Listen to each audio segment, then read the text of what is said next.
Bismillahirrahmanirrahim. Assalamu alaikum students. Welcome to the biology class. Okay, so we have started chapter number 4 bioenergetics, and yesterday we have discussed bioenergetics involves two basic processes. One of them was energy storing process and another one was energy releasing process.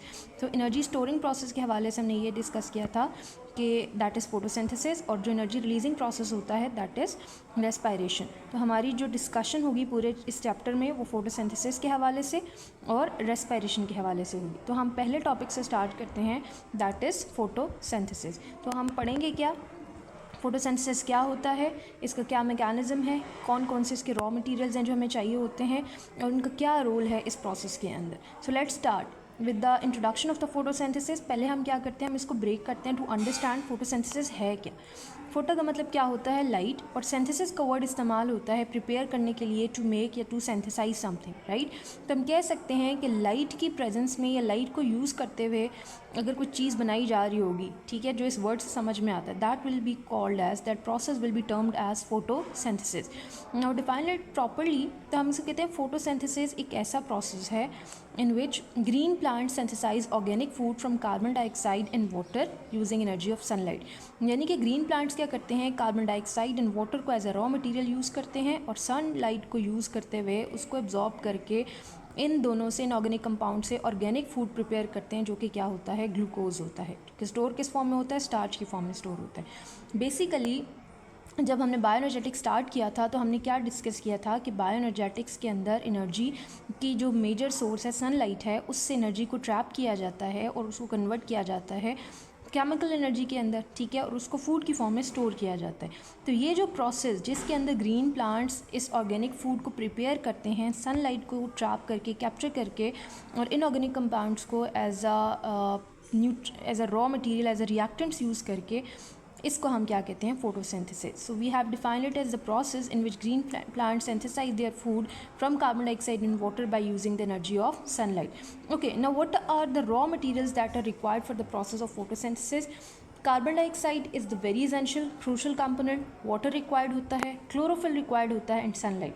Sunlight हमें तो चाहिए, लेकिन sunlight को trap करने के लिए भी तो कुछ चीज़ चाहिए, and that is chlorophyll. So these four are the raw materials of the photosynthesis. Now what happens, ये किस तरह से ये प्रोसेस होता है. अगर हम ओवरऑल देखें तो जनरली हम कहते हैं कार्बन डाइऑक्साइड जो है वाटर के साथ रिएक्ट करती है, क्लोरोफिल लाइट को ट्रैप करता है, लाइट की एनर्जी को यूज़ करते हुए कार्बन डाइऑक्साइड को फिक्स कर दिया जाता है into what organic compound which is called as glucose. Food बना लिया जाता है, और प्लांट का फूड क्या होता है, ग्लूकोज होता है. सो ग्लूकोज को सिंथेसाइज किया जाता है और इस प्रोसेस में ऑक्सीजन प्रोड्यूस होती है, जो कि बाय प्रोडक्ट के तौर पे सिंथेसाइज होती है, और ये बाय प्रोडक्ट से बनने वाली ऑक्सीजन जो है वो प्लांट लिबरेट करते हैं, जिसको तमाम लिविंग ऑर्गेनिजम्स रेस्पायरेशन के प्रोसेस के लिए इस्तेमाल करते हैं. So plants provide us oxygen through the process of photosynthesis, और इसके साथ कुछ वाटर मॉलिक्यूल्स भी जो हैं वो रिलीज़ आउट हो जाते हैं. तो एक अगर हम रिएक्शन के अंदर इसको समराइज़ करें तो हमारे पास ये वन स्टेप रिएक्शन होता है, लेकिन it's not as that simple reaction.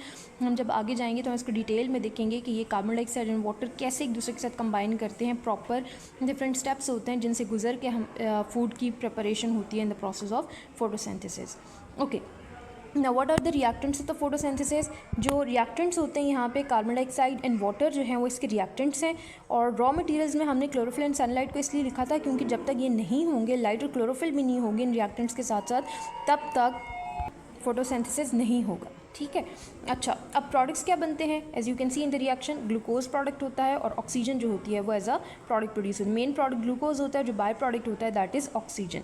Okay, अब हम ऑर्गेनिजम्स को फोटोसिंथेसिस की बेस पे क्लासीफाई कर सकते हैं दो कैटेगरीज के अंदर, यानी कि जो फूड बना सकते हैं वो फूड नहीं बना सकते. So they are autotrophic organisms and heterotrophic organisms. Autotrophic वो ऑर्गेनिजम्स होते हैं जो कि फोटोसिंथेसिस परफॉर्म करते हैं, यानी कि अपनी फूड खुद प्रिपेयर कर सकते हैं. They are the green plants, right, they can capture. ये वही होंगे ऑटोट्रॉफिक ऑर्गेनिजम्स जिनके अंदर क्लोरोफिल पाया जाएगा, ठीक है. क्लोरोफिल होगा तो वो सनलाइट को ट्रैप करेंगे. So green plants the perfect example of the autotrophic organisms. और ऐसे organism that can not prepare their own food, that can't carry out photosynthesis, they are called as heterotrophic organisms, क्योंकि इनकी body के अंदर chlorophyll नहीं होता, sunlight को trap नहीं कर सकते. इसका मतलब ये डायरेक्टली सनलाइट को यूज़ नहीं कर सकते, तो ये किसके ऊपर डिपेंडेंट होंगे, ग्रीन प्लांट्स के ऊपर डिपेंडेंट होंगे अपनी एनर्जी रिक्वायरमेंट के लिए, ठीक है. अच्छा, now let's discuss the significance of the photosynthesis एक एनर्जी कैप्चरिंग प्रोसेस है और एनर्जी स्टोरिंग प्रोसेस है। यानी ये क्या करता है, जो सनलाइट की एनर्जी है उसको कैप्चर करता है और उसको स्टोर भी करता है फूड के अंदर। कार्बन डाइऑक्साइड को फिक्स करता है इसके अंदर कार्बोहाइड्रेट में, यानी कि ग्लूकोज सिंथेसाइज करता है। फ्री कार्बन डाइऑक्साइड को यूज़ करके इसको ऑर्गेनिक कंपाउंड में कन्वर्ट करता है, तो उसको हम कहते हैं फिक्सेशन ऑफ कार्बन डाइऑक्साइड, जो कि फूड होता है प्लांट्स के लिए भी, और तमाम जो लाइफ है दुनिया की में अर्थ के ऊपर, वो किसके ऊपर डिपेंड करती है, इसी फूड के ऊपर डिपेंड करती है। यानी कि प्लांट्स अपने लिए भी फूड प्रिपेयर कर रहे हैं और उन प्लांट्स को ह्यूमंस भी खाते हैं, एनिमल्स भी खाते हैं। तो वो जो एनर्जी उन्होंने सनलाइट से ट्रैप की है वो इस तरह से प्लांट से क्या होती है, एनिमल्स और ह्यूमंस के अंदर भी ट्रांसफ़र हो रही होती है। सो तमाम जो इंटायर लाइफ है अर्थ के ऊपर वो किसके ऊपर डिपेंड कर रही होती है, प्लांट्स के ऊपर ही डिपेंड कर रही है, फोटोसिंथेसिस के प्रोसेस के ऊपर ही डिपेंड कर रही है। So we can say all living organism depend on photosynthesis, चाहे डायरेक्टली करें या इनडायरेक्टली करें, ये क्या करते हैं, फोटोसिंथेसिस के ऊपर डिपेंड करते हैं। So this was just the introduction of the photosynthesis process of photosynthesis का इंट्रोडक्शन था कि ये होता क्या है। हम डिटेल में देखेंगे हर चीज़ को, कार्बन डाइऑक्साइड के हवाले से हम डिटेल से पढ़ेंगे, वाटर का क्या रोल है, क्लोरोफिल कैसे इंपॉर्टेंट है फोटोसिंथेसिस में और क्या रोल प्ले करता है, सनलाइट का क्या रोल है फोटोसिंथेसिस के अंदर। वन बाय वन हम इन रॉ मटेरियल्स को डिस्कस करेंगे नेक्स्ट लेक्चर के अंदर। But still it was just an introductory class कि what is the process of photosynthesis, इसके लिए हमें क्या रॉ मटेरियल्स चाहिए, कौन कौन से रिएक्टेंट्स होते हैं, प्रोडक्ट्स क्या बनते हैं और फोटोसिंथेसिस की सिग्निफिकेंस क्या है, और फिर हम फोटोसिंथेसिस की बेस पे ऑर्गेनिजम्स को कितनी कैटेगरीज के अंदर डिवाइड करते हैं।